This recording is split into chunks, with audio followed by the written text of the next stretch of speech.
आज की सबसे बड़ी खबर की, जिस पर पूरे देश की नजर है। और खबर यह है कि झारखंड के सीएम हेमंत सोरेन से आज ईडी पूछताछ करेगी। हेमंत सोरेन से ये पूछताछ सीएम ऑफिस में ही की जाएगी। सोरेन से ईडी अफसरों की टीम दोपहर करीब 12 बजे सवाल जवाब का सिलसिला शुरू करेगी।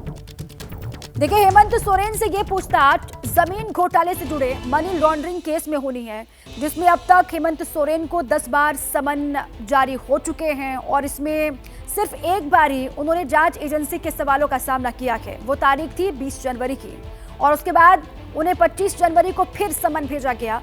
27 जनवरी को पूछताछ के लिए कहा गया, लेकिन वो उपलब्ध नहीं हुए। इसके बाद 27 जनवरी को फिर समन भेजा गया बयान दर्ज करवाने के लिए। 29 से 31 जनवरी के बीच में उनको समय दिया गया, लेकिन इस बीच हेमंत सोरेन अचानक से दिल्ली पहुंचे और 40 घंटे तक लापता रहे। आपने देखा कल किस तरीके से वो उसके बाद पहुंचे, विधायकों के साथ मीटिंग उन्होंने कर ली। 40 घंटे बाद अचानक से वो रांची प्रकट होते हैं। विरोधियों का कहना है कि हेमंत सोरेन को गिरफ्तारी का डर इस वक्त सता रहा है, जबकि सोरेन और उनके समर्थकों का कहना है कि उन्हें गिरफ्तारी का कोई डर नहीं, लेकिन ये सब जो हो रहा है वो बीजेपी की साजिश है, ये षड्यंत्र है। आज हेमंत सोरेन से पूछताछ होने वाली है और उन पर गिरफ्तारी की तलवार लटकी हुई है, इसीलिए विपक्ष लगातार हमलावर है। बीजेपी ये कह रही है कि डर है गिरफ्तारी का और इसीलिए 40 घंटे तक हेमंत सोरेन जो है वो लापता रखे। कल वो पहुंचे अचानक से रांची और वहां पर जाकर के अपने विधायकों के साथ बैठक की, मीटिंग की। आज उनसे पूछताछ होने वाली है और जो पूछताछ होगी वो सीएम ऑफिस में ही होगी हेमंत सोरेन से। दोपहर करीब 1 बजे का वक्त बताया जा रहा है जब ईडी के जो अफसर हैं वो सवाल जवाब करेंगे हेमंत सोरेन से। आज का दिन बहुत अहम है झारखंड की सियासत को लेकर। अब सोरेन से पूछताछ, क्या क्या सवालों की फहरिस्त होगी जो दागे जाएंगे। 40 घंटे जब लापता हुए झारखंड के मुख्यमंत्री हेमंत सोरेन, उसको लेकर भी लगातार ये बातें कही जा रही हैं कि उनको डर जो है वो गिरफ्तारी का है। उनको ये महसूस हो रहा है कि उनकी गिरफ्तारी हो सकती है, इसीलिए वो 40 घंटे तक लापता रहे। और अचानक से फिर कल के दिन वो रांची में जाकर के प्रकट हो गए। वहां पर विधायकों से 2 बार उन्होंने बैठक की विधायकों के साथ, एक बार दिन में और उसके बाद शाम को। आज का दिन अहम, लगातार हमारी नजर है कि आखिर क्या होगा। सोरेन की गिरफ्तारी होगी या फिर एक बार फिर वो बच जाएंगे। सोरेन पर गिरफ्तारी की तलवार लटकी हुई है, बड़ी जानकारी। उनसे पूछताछ को लेकर सियासत भी जमकर जारी है। ऐसे में पुलिस प्रशासन अलर्ट है। रांची में सीएम ऑफिस के आसपास धारा 144 लागू कर दी गई है। राजभवन और ईडी ऑफिस के 100 मीटर के दायरे में भी धारा 144 लागू कर दी गई है एहतियात के तौर पर। अब देखिए, पूछताछ तो नॉर्मल है जो होती है ईडी की पूछताछ। अब उस पूछताछ के बीच में इतनी कड़ी सुरक्षा क्यों की गई है, इसको लेकर भी बहुत सारे सवाल खड़े हो रहे हैं। पुलिस प्रशासन वहां पर अलर्ट है। रांची में सीएम ऑफिस, जहां पर हेमंत सोरेन से आज पूछताछ होने वाली है, उसके आसपास के इलाके में धारा 144 लागू कर दी गई है। राजभवन और ईडी ऑफिस के 100 मीटर के दायरे में भी धारा 144 लागू है।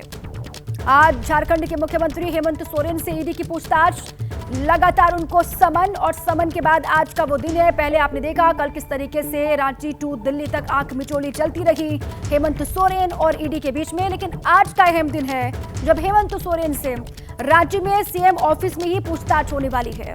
और ये बड़ी खबर इस वक्त ये है कि राजभवन के आसपास भी धारा 144 लागू है और ईडी ऑफिस के 100 मीटर के दायरे में भी धारा 144 लागू कर दी गई है।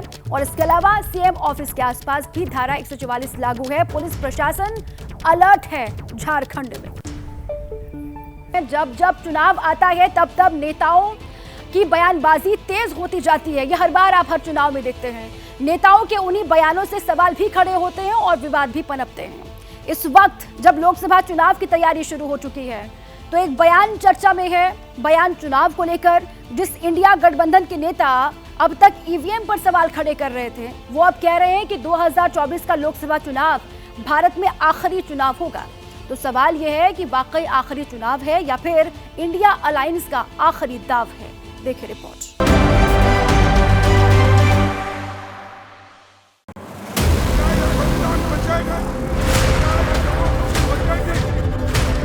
आखिरी चांस है आपको वोट देने का। इसके बाद कोई वोट नहीं देगा।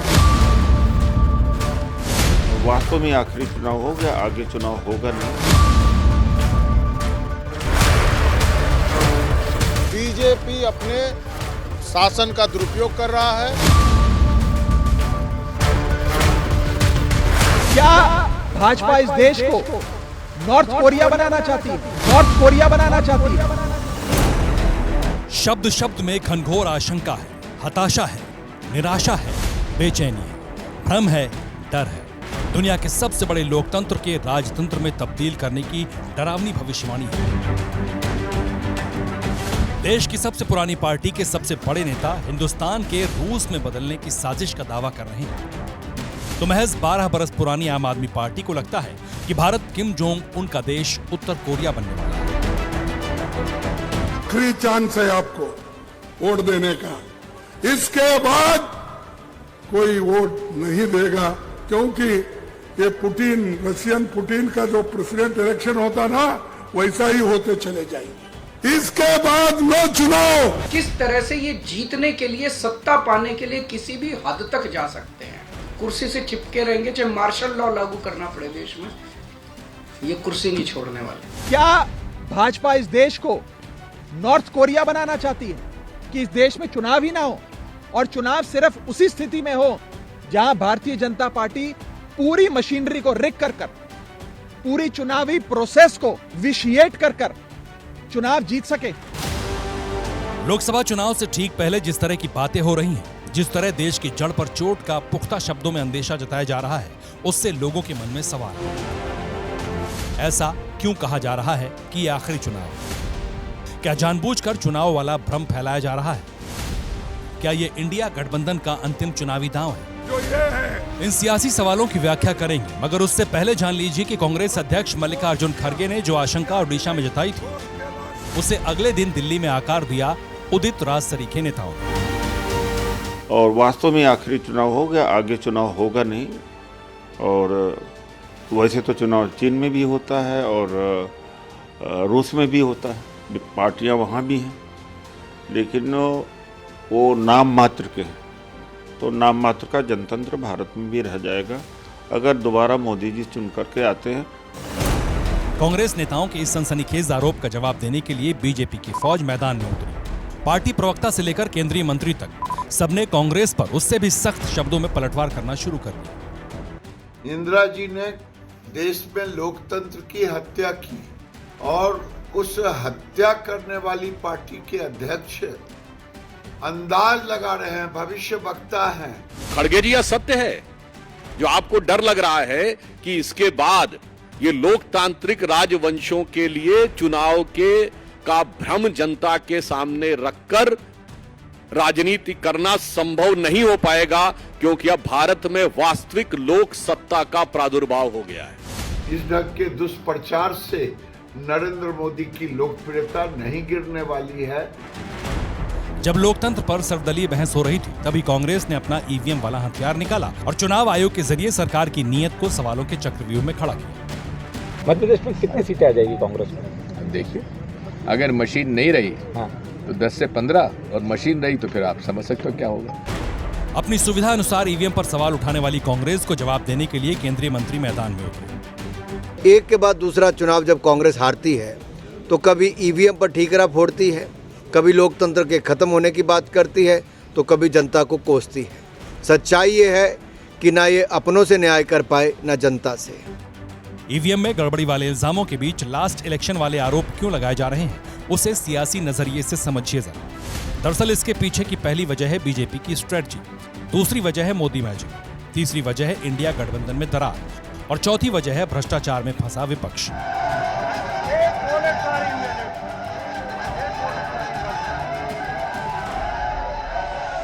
बीजेपी की सटीक रणनीति के आगे विरोधियों के ध्वस्त होने का यह नया साक्ष्य है जो चंडीगढ़ से आया।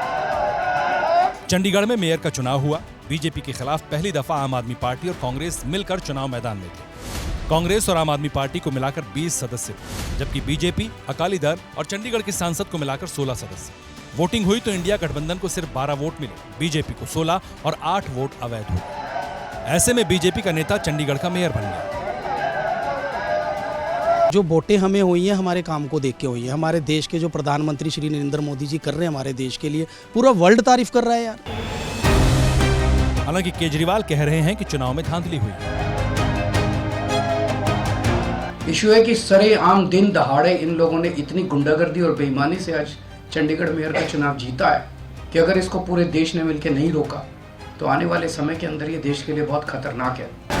आम आदमी पार्टी का सीधे सीधे इल्जाम है कि जानबूझकर वोट को अवैध किया गया, तो बीजेपी इसे इंडिया गठबंधन की विफलता का नया स्मारक बता रही है।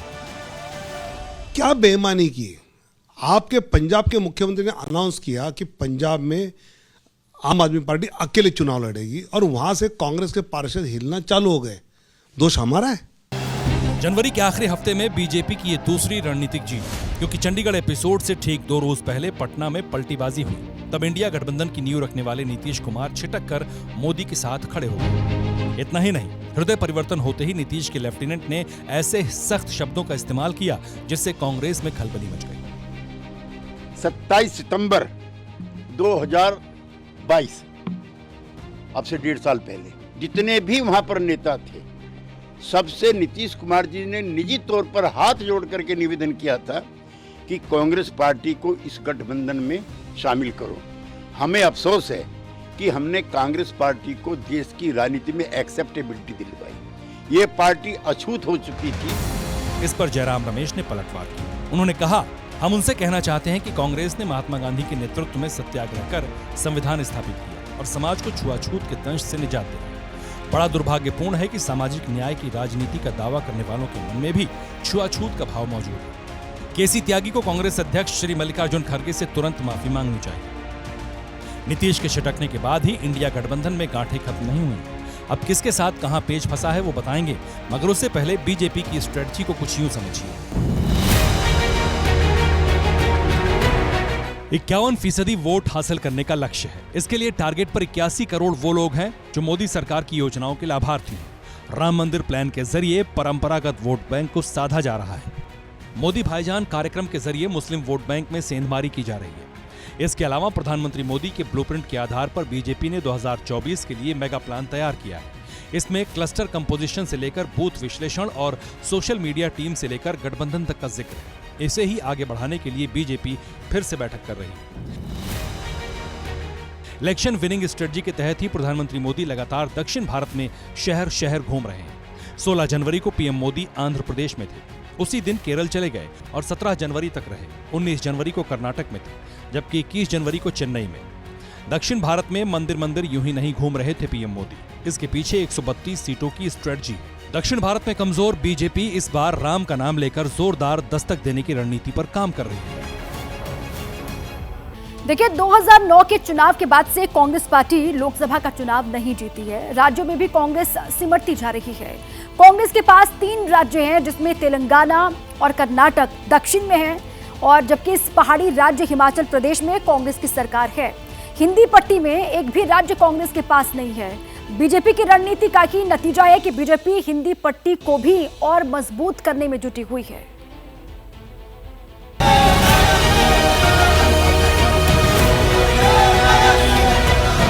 तस्वीर तब की है जब भारत जोड़ो न्याय यात्रा पर निकले राहुल गांधी किशनगंज में थे। 29 को बिहार में खड़े होकर राहुल गांधी जब मणिपुर और जातीय जनगणना की बात कर रहे थे, उसी वक्त पीएम मोदी देश के भविष्य से सीधे बातें कर रहे थे। पीएम मोदी परीक्षा पर चर्चा के बहाने 2 करोड़ 26 लाख से अधिक छात्रों, शिक्षकों और अभिभावकों के साथ बातचीत कर रहे थे। मतलब एक साथ नरेंद्र मोदी ने 8 से 10 करोड़ वोट को साध लिया। अगले दिन जब राहुल गांधी पूर्णिया में थे, तब वो जातीय जनगणना की बात कर रहे थे।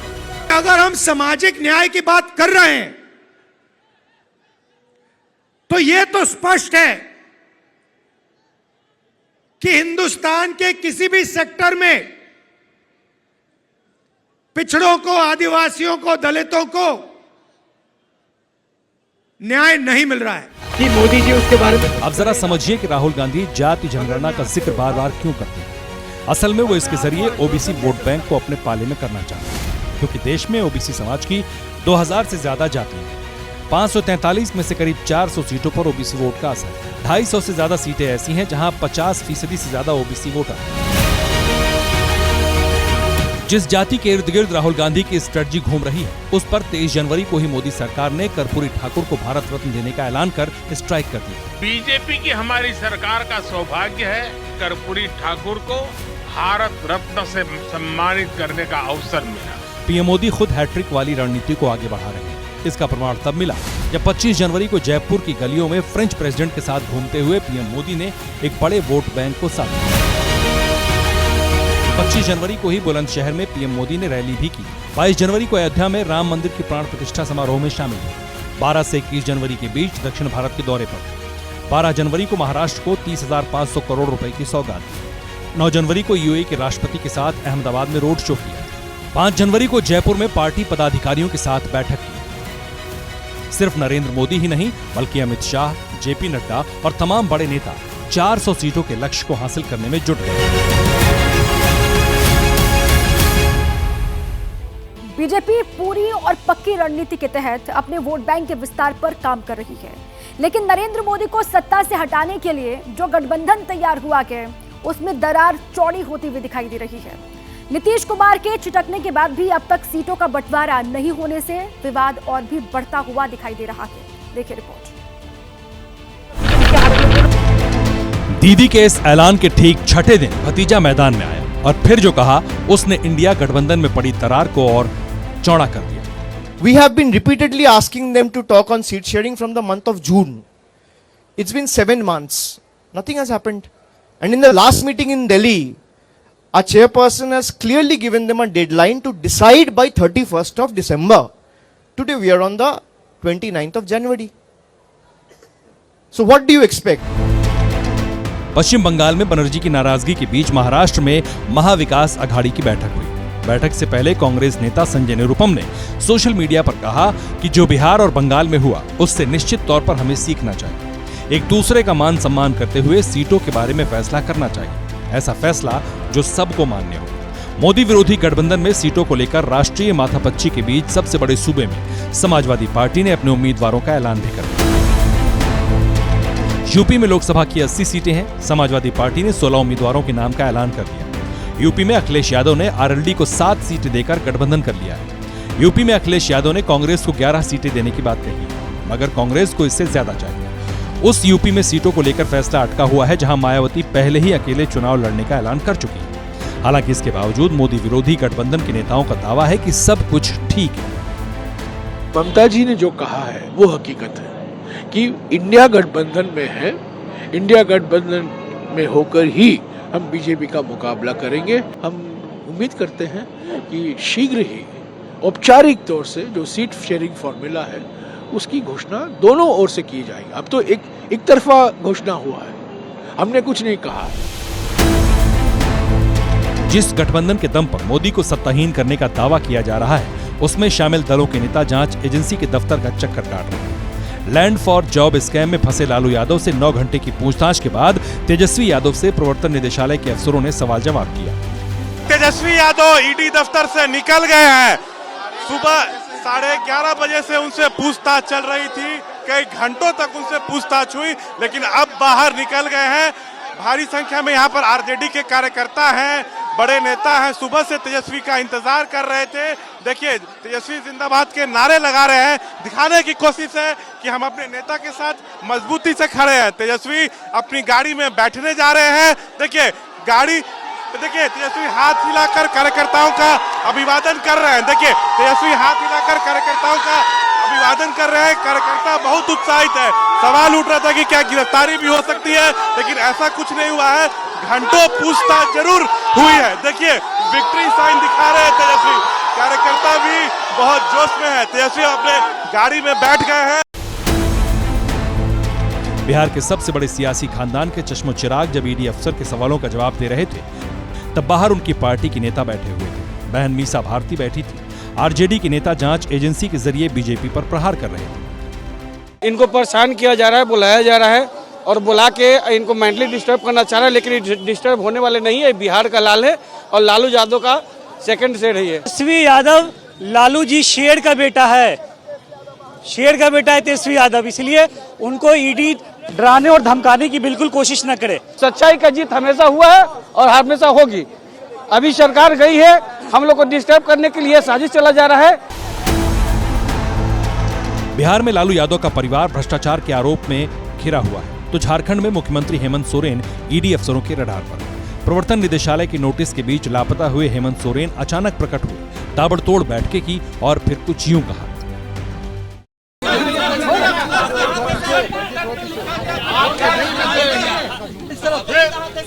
क्या दिक्कत है? जिसको तकलीफ है हो गई नहीं, क्या सवाल है? इसका मतलब क्या है? हेमंत सोरेन की पार्टी के नेताओं का इल्जाम है कि मुख्यमंत्री को गिरफ्तार करने की महीन साजिश रची जा रही है। एक क्रिमिनल की तरह आज व्यवहार हो रहा है, खुलेआम गुंडागर्दी हो रहा है केंद्रीय एजेंसियों को लेकर। जब राजनीतिक तौर पर ये लोग परास्त हो चुके कि हेमंत सोरेन ना तो हिम्मत विश्व शर्मा है,